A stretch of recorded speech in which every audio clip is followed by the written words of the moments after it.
जय गुरुजी। अनंत शुक्राना गुरुजी। ओम नमः शिवाय। शिवजी सदा सहाय। संगत जी, आज का सत्संग इंतजार की उस पीड़ा का है जिसे सिर्फ एक औरत ही समझ सकती है। वो इंतजार जो हर महीने एक उम्मीद लेकर आता है और फिर एक मायूसी में बदल जाता है। जी हाँ, मैं बात कर रहा हूँ संतान सुख की। जब एक शादीशुदा जोड़े के घर में सालों तक किलकारी नहीं गूंजती, तो समाज के सवाल तीखे तीरों की तरह चुभने लगते हैं। कब दे रहे हो खुशखबरी? डॉक्टर को दिखाया? शायद पिछले जन्म का कोई पाप होगा। आज का सत्संग एक ऐसी ही माँ का है जिसने 12 साल इंतजार किया। आईवीएफ फेल हो गए। डॉक्टरों ने हाथ खड़े कर दिए और रिश्तेदारों ने ताने मारने शुरू कर दिए। लेकिन जब गुरुजी ने कहा, तू फिक्र न कर, तेरे आंगन में फूल खिलेगा, तो कायनात को भी झुकना पड़ा। यह घटना 2012 की है, जब गुरुजी के स्वरूप और बड़े मंदिर की शक्ति ने विज्ञान को मात दे दी। आइए सुनते हैं आंसुओं से मुस्कान तक का यह सफर। जय गुरुजी। शुक्राना गुरुजी। संगत जी, मेरा नाम कविता है। मैं नोएडा में रहती हूँ। मेरी शादी 2000 में हुई थी। मैं बहुत खुश थी। मेरा पति सुमित बहुत प्यार करने वाले थे। सब कुछ सही था। बस एक कमी थी। शादी के 2 साल बीते, 3 साल बीते, कोई खुशखबरी नहीं आई। शुरू में हमने सोचा अभी तो उम्र पड़ी है, लेकिन जब 5 साल बीत गए तो घबराहट होने लगी। हम डॉक्टरों के पास गए। टेस्ट हुए। रिपोर्ट में आया कि मुझमें कुछ हार्मोनल इश्यूज हैं और सुमित की रिपोर्ट्स भी बहुत अच्छी नहीं थी। डॉक्टर ने कहा, नेचुरल कंसेप्शन मुश्किल है, आप आईयूआई ट्राई करें। हमने 3 बार आईयूआई करवाया, तीनों बार फेल। हर बार जब नेगेटिव रिपोर्ट आती, मैं बाथरूम में जाकर घंटों रोती। फिर डॉक्टर ने कहा, आईवीएफ ही आखिरी रास्ता है। संगत जी, आईवीएफ का दर्द सिर्फ शारीरिक नहीं होता, मानसिक ज्यादा होता है। इंजेक्शन, दवाइयाँ और फिर 15 दिन का वो भयानक इंतजार। हमने पहला आईवीएफ करवाया, फेल। दूसरा फेल। तीसरा फेल। 3 बार की असफलता ने मुझे तोड़ दिया। मेरा शरीर दवाइयों से फूल गया था, मन चिड़चिड़ा हो गया था, और सबसे बुरा, मेरे सास-ससुर का बर्ताव बदलने लगा था। घर में कोई भी फंक्शन होता तो रिश्तेदार पूछते, अरे कविता, अब तो देर हो रही है, कहीं से गोद ही ले लो। सुमित की दूसरी शादी क्यों नहीं करा देते? ये बात मैंने अपनी सास को किसी से फोन पर कहते सुना था। वो शब्द मेरे दिल में कील की तरह गड़ गए। मैं सुमित से लड़ी, मुझे छोड़ दो, दूसरी शादी कर लो। सुमित रोए। उन्होंने कहा, कविता, बच्चा चाहिए पर तुम्हारे बिना नहीं। पर मैं अंदर से मर रही थी। 10 साल हो गए थे। मेरी उम्र 35 पार कर चुकी थी। उम्मीद की कोई किरण नहीं बची थी। 2011 में मेरे पड़ोस में एक नई फैमिली आई, शर्मा आंटी। वो अक्सर मुझे उदास देखती थी। एक दिन वो मेरे घर आई और बोली, बेटा, तू इतनी परेशान क्यों रहती है? मैं फूट फूट कर रो पड़ी। मैंने अपना सारा दर्द उनके सामने रख दिया। शर्मा आंटी ने अपने पर्स से एक लॉकेट निकाला, गुरुजी का। उन्होंने कहा, बेटा, दुनिया के दरवाजे बंद हो सकते हैं, पर मेरे गुरुजी का दरवाजा कभी बंद नहीं होता। तू बड़े मंदिर चल। मैंने कहा, आंटी, मैंने बहुत मन्नतें मांगी हैं, बहुत डॉक्टर देखे हैं, अब विश्वास नहीं होता। आंटी ने कहा, डॉक्टर इलाज करते हैं, गुरुजी किस्मत लिखते हैं, बस एक बार चल। मैं बेमन से सिर्फ आंटी का दिल रखने के लिए उनके साथ छत्तरपुर बड़े मंदिर गई। सोमवार का दिन था। हम लाइन में लगे। जैसे ही मैं हॉल में घुसी, मुझे एक अजीब सी शांति महसूस हुई। वहां कोई शोर नहीं था, बस ओम नमः शिवाय का जाप चल रहा था। जब मैं गुरुजी के स्वरूप के सामने माथा टेकने झुकी, तो मेरे मुंह से कोई शब्द नहीं निकला, सिर्फ आंसू गिरे। मैं मन ही मन बोली, गुरुजी, मैं थक गई हूं। या तो मुझे बच्चा दे दो, या मुझे इस दुनिया से उठा लो। ये ताने अब नहीं सहे जाते। सेवादार ने मुझे प्रसाद दिया। उस दिन लंगर में मीठे चावल, स्वीट राइस थे। शर्मा आंटी ने कहा, पूरा खाना। ये गुरुजी का आशीर्वाद है। उस रात मुझे एक सपना आया। सपने में मैं एक बगीचे में बैठी हूं। मेरी गोद खाली है। मैं रो रही हूं। तभी गुरुजी पीले चोले में आते हैं। वो एक पेड़ से एक आम, मैंगो तोड़ते हैं और मेरी झोली में डाल देते हैं और कहते हैं, ले, रोना बंद कर, तेरा फल पक गया है, अब खुश रहा। मैं चौंक कर उठी। मैंने सुमित को बताया। सुमित ने कहा, चलो, अच्छा सपना है। मन हल्का हुआ। सपना आने के बाद मेरा मन बदल गया। मैंने दवाइयां लेनी बंद कर दी। डॉक्टर के पास जाना छोड़ दिया। मैंने सुमित से कहा, अब जो होगा गुरुजी की मर्जी से होगा। हम हर सोमवार बड़े मंदिर जाने लगे। वहां जाकर मैं बस सेवा करती, जूते घर में या लंगर हॉल में पानी पिलाने की। सेवा करते करते मेरा डिप्रेशन कम होने लगा। 3 महीने बाद मेरी तबीयत थोड़ी खराब हुई। चक्कर आने लगे। मैंने सोचा शायद बीपी की दिक्कत है। डॉक्टर के पास गई। उन्होंने रूटीन टेस्ट किए। शाम को डॉक्टर का फोन आया, मिसेस कविता, आप क्लिनिक आ सकती हैं। मैं डर गई। लगा कोई बड़ी बीमारी निकल आई। मैं सुमित के साथ गई। डॉक्टर मुस्कुरा रही थी। उन्होंने एक पेपर आगे किया और बोली, मुबारक हो, आप प्रेग्नेंट हैं। 6 हफ्ते हो गए हैं। मैं और सुमित एक दूसरे को देखने लगे। मैंने कहा, डॉक्टर, ये कैसे हो सकता है?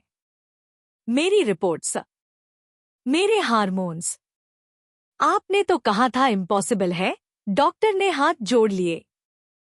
कविता जी, साइंस के हिसाब से ये इम्पॉसिबल ही है, पर कभी कभी ऊपर वाला अपने तरीके से काम करता है। इसे मेडिकल मिरेकल ही कह सकते हैं।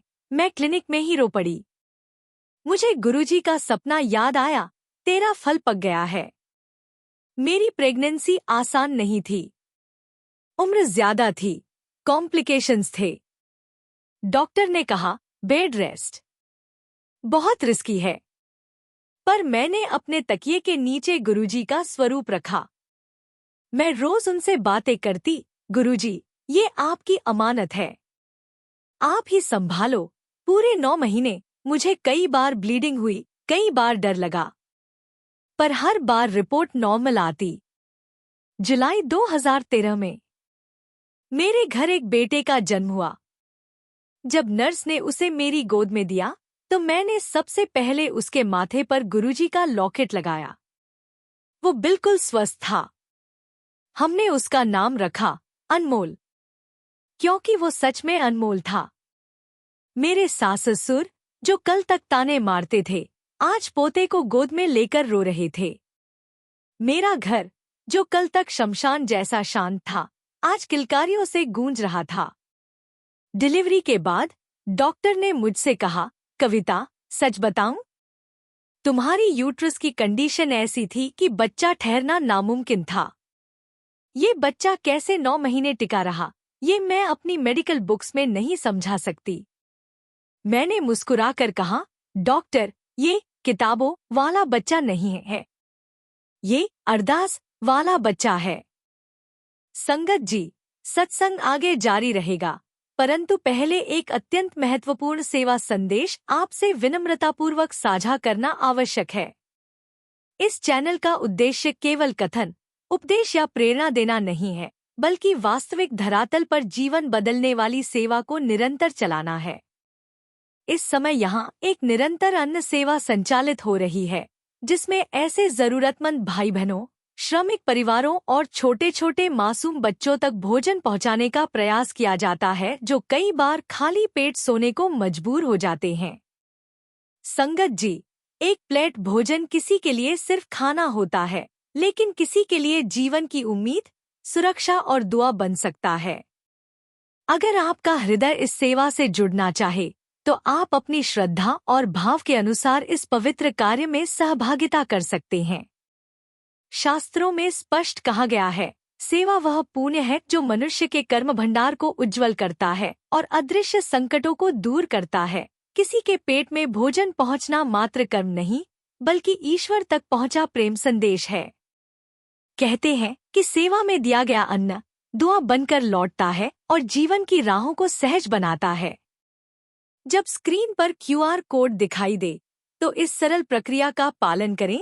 जैसे ही QR कोड दिखे, उसका स्क्रीनशॉट ले लीजिए।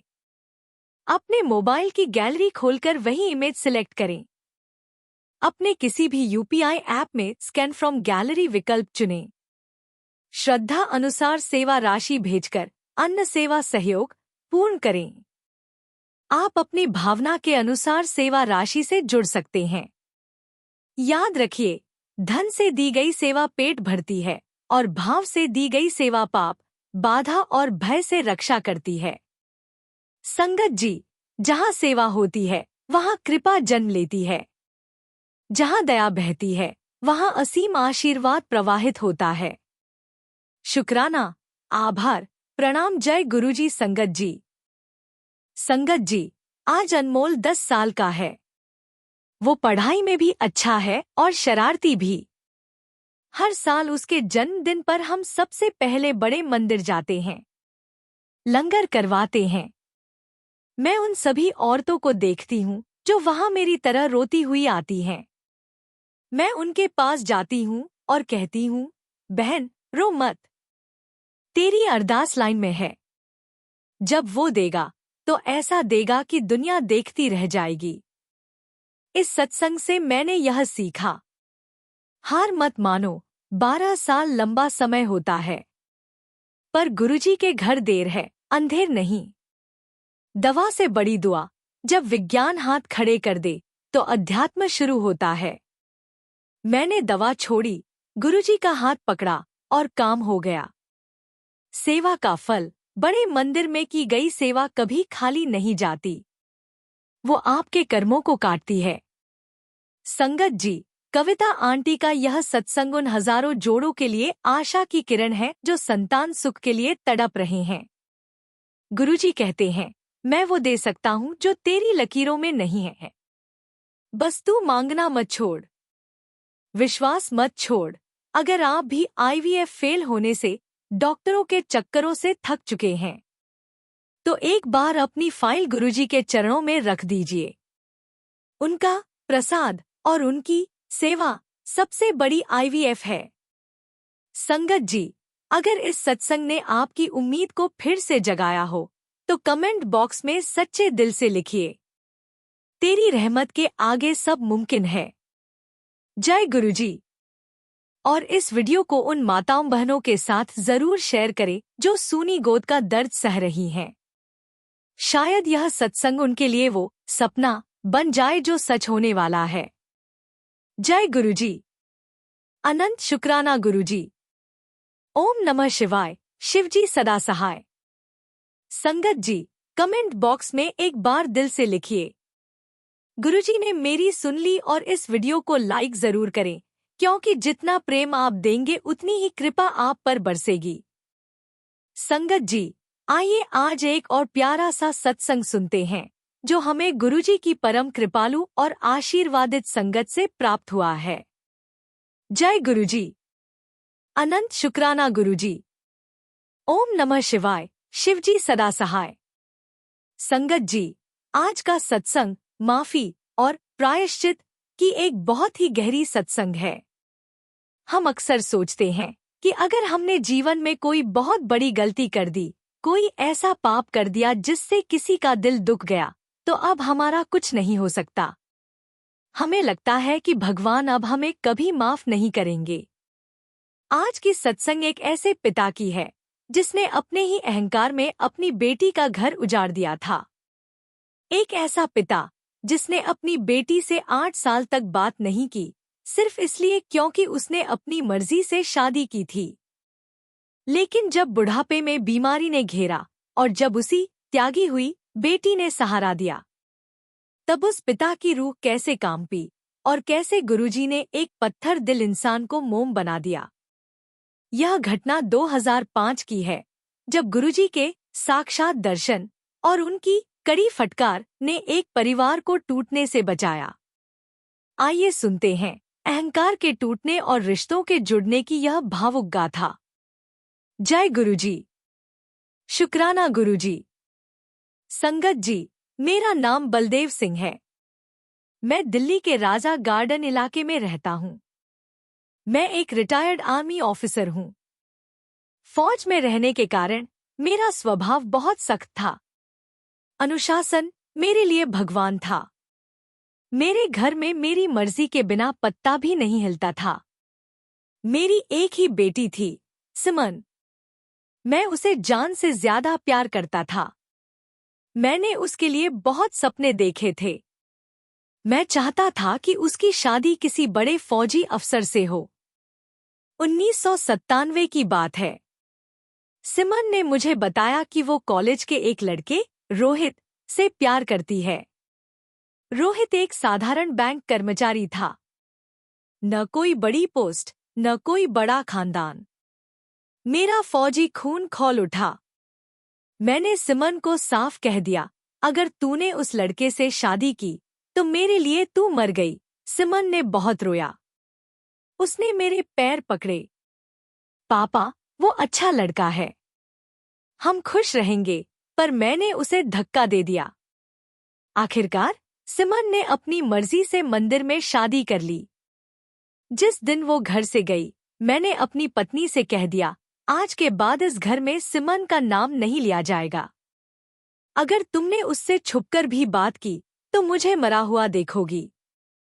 संगत जी, अहंकार इंसान को अंधा कर देता है। 8 साल बीत गए। मुझे पता चला कि सिमन के बच्चे हुए हैं। मेरी पत्नी छुप छुप कर रोती थी, पर मैंने कभी फोन नहीं किया, कभी उनका हाल नहीं पूछा। मैं अपने उसूलों की अकड़ में बैठा रहा। इस बीच रोहित, सिमन का पति, ने बहुत बार कोशिश की। वो दिवाली पर मिठाई लेकर आता, मैं दरवाजा बंद कर देता। वो पत्र लिखता, मैं फाड़ देता। 2005 में मेरी पत्नी को हार्ट अटैक आया और वो मुझे छोड़कर चली गई। मैं बिल्कुल अकेला रह गया, एक बड़े से घर में, मैं और मेरा अहंकार। कुछ महीने बाद मेरे घुटनों में इतना दर्द रहने लगा कि चलना मुश्किल हो गया। फिर मुझे अस्थमा का अटैक पड़ा। मैं बिस्तर पर पड़ गया। पानी का गिलास उठाने वाला भी कोई नहीं था। पड़ोसी आते, खाना दे जाते और चले जाते। मैं रात भर खांसता रहता और सोचता, ये मेरी सजा है। मैंने अपनी बेटी को रुलाया, आज मैं रो रहा हूँ। एक दिन मेरे दरवाजे की घंटी बजी। मैंने मुश्किल से उठकर दरवाजा खोला। सामने सिमन खड़ी थी, साथ में रोहित और 2 छोटे बच्चे। मुझे देखते ही वो रो पड़ी। पापा, आपकी ये क्या हालत हो गई? मैं उसे भगाना चाहता था, पर मेरे शरीर में ताकत नहीं थी। मैं वहीं गिर पड़ा। सिमन और रोहित ने मुझे उठाया। उन्होंने मेरा घर साफ किया, खाना बनाया, डॉक्टर को बुलाया। सिमन ने मुझसे कोई सवाल नहीं पूछा, कोई शिकायत नहीं की। वो बस सेवा करती रही। रोहित, जिसे मैंने इतना धुतकारा था, वो मेरे पैर दबाता। मेरा शरीर तो आराम पा रहा था, पर मेरी आत्मा मुझे धिक्कार रही थी। जिस दामाद को तूने गाली दी, आज वही तेरा मलमूत्र साफ कर रहा है। एक दिन रोहित ने मुझसे कहा, पापा जी, आप दवा तो ले रहे हैं, पर आपको दुआ की जरूरत है। चलिए, आपको गुरुजी के पास ले चलते हैं। Empire estate. मैं नास्तिक था, पर मैं इतना शर्मिंदा था कि मना नहीं कर पाया। रोहित और सिमन मुझे व्हीलचेयर पर एम्पायर एस्टेट ले गए। वहां बहुत भीड़ थी। मैं सोच रहा था, मेरे जैसे पापी को कौन सा गुरु अपनाएगा। हम हॉल में थे। गुरुजी संगत से बात कर रहे थे। अचानक गुरुजी की नजर मुझ पर पड़ी। उनकी आंखें, ओहो! संगत जी, उन आंखों में आग भी थी और पानी भी। उन्होंने मुझे पास बुलाया। रोहित मेरी व्हीलचेयर आगे ले गया। गुरुजी ने मुझे देखा और कड़क आवाज में बोले, आ गया फौजी। जंग जीत ली तूने। मैं कांप गया। गुरुजी ने फिर कहा, अपनी ही बेटी से जंग लड़ रहा था 8 साल से। शर्म नहीं आई तुझे? मेरी आंखों से आंसू बहने लगे। मैंने सिर झुका लिया। गुरुजी ने सिमन की तरफ इशारा किया, देख इसे। तूने इसे घर से निकाला। तूने इसे मरा हुआ बोला। और आज जब तू मरने वाला था, तो यही आई तुझे बचाने। फिर उन्होंने रोहित की तरफ देखा, और ये मुंडा, जिसे तू छोटा आदमी बोलता था, आज इसका दिल देख। ये तेरे पैर धो रहा है। गुरुजी की एक एक बात मेरे दिल पर हथौड़े की तरह लग रही थी। उन्होंने मेरा पूरा कच्चा चिट्ठा खोल दिया था। मैं रोते हुए बोला, गुरुजी, मुझसे पाप हो गया। मैं बहुत बुरा बाप हूँ। गुरुजी का चेहरा एकदम बदल गया। अब वहां गुस्सा नहीं, सिर्फ करुणा थी।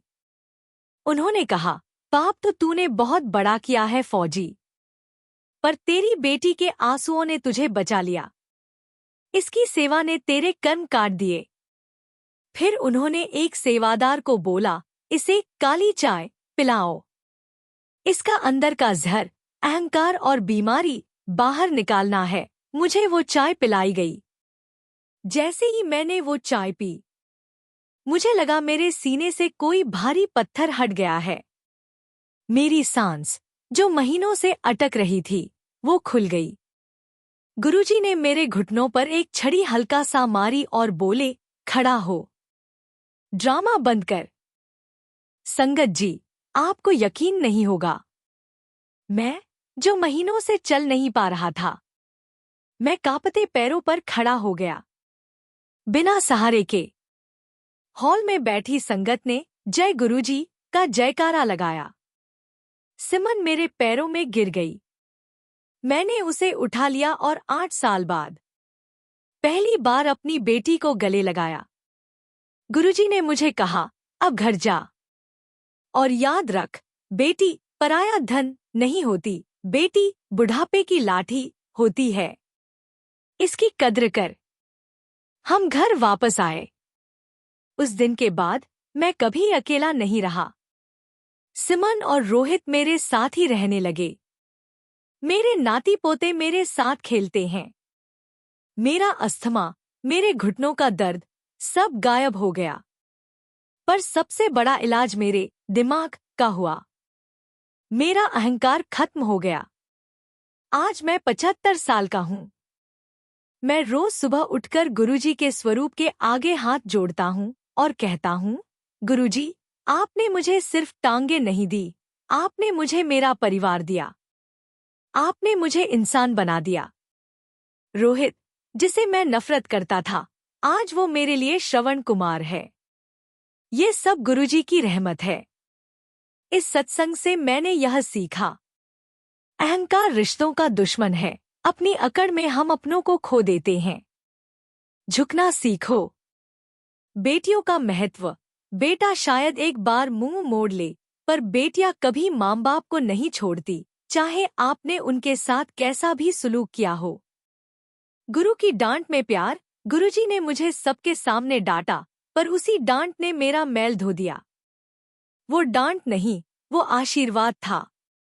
संगत जी, बलदेव अंकल की यह सत्संग हर उस पिता और हर उस बच्चे के लिए है जिनके बीच अहंकार की दीवार खड़ी है।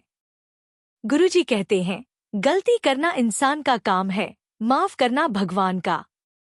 पर माफी मांगने के लिए झुकना पड़ता है। अगर आपके परिवार में भी कोई मनमुटाव है, कोई पुराना झगड़ा है, तो आज ही उसे खत्म कर दीजिए। इंतजार मत कीजिए कि कोई बीमार पड़े तब हम एक हों। गुरुजी के दरबार में माफी हमेशा उपलब्ध है, बस सच्चा दिल चाहिए। संगत जी, अगर इस सत्संग ने आपके दिल को छुआ हो तो कमेंट बॉक्स में सच्चे दिल से लिखिए, अहंकार छोड़ो, गुरुजी से नाता जोड़ो। जय गुरुजी।